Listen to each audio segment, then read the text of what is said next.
You know, Wes and friend, I'm pretty T, but I totally get where you're coming from.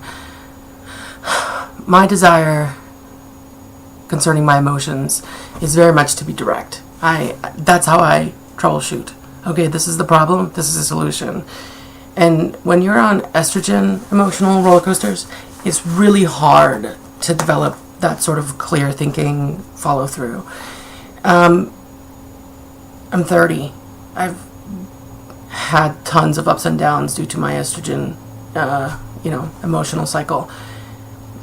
And I tend to wallow. And I can totally see all the things that you're saying. They totally make sense. There were periods when I was a teenager where I would literally cry every single night. I wasn't being molested. There was nothing seriously wrong with my life. But everything just seemed to be too much. It was just too overwhelming. And I do get these manic depressive type of cycles. And I do believe it's because of the hormones that I'm on, biologically. And it's not something I can cope with. I've been having all these fears and doubts about transition. I have no question in my mind that I want to transition. Not at all. But emotionally, there are so many ifs, ands, or buts that are coming up at random because of it.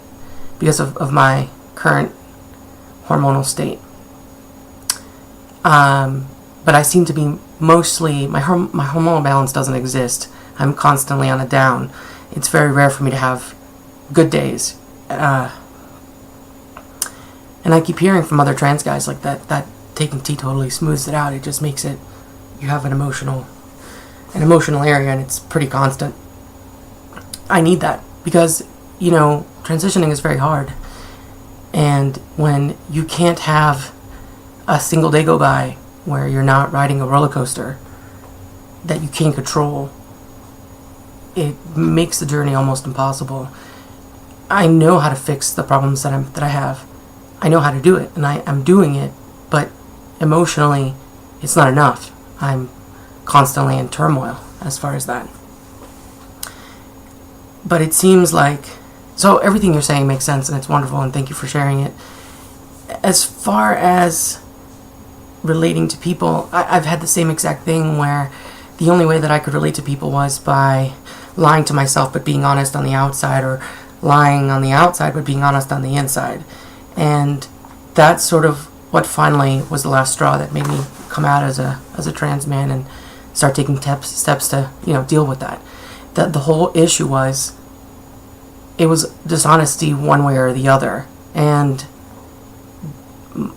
my desire to chemically transition is to make the outside and the inside be the same. So it's no longer an issue of dishonesty. But, genetically speaking, genitally speaking, even after I chemically transition, have top surgery, and take T forever, that's still another step that I'm going to have to take in order to feel that I'm man enough to pass. Not pass, but man enough to be man, 100%. And I don't know if that's ever going to happen. But finally, having my emotional truth match my physical truth. If it comes down to a discussion about genitals, it comes down to a discussion about genitals. But actually physically transitioning, chemically and everything, would allow for that conversation to happen, where before I was merely attempting and failing desperately at meeting the expectations of people who saw me for who I seemed to be, versus the me I presented in other ways that was accepted fully because it made sense. But, when push came to shove and I had to reveal I'm actually a woman,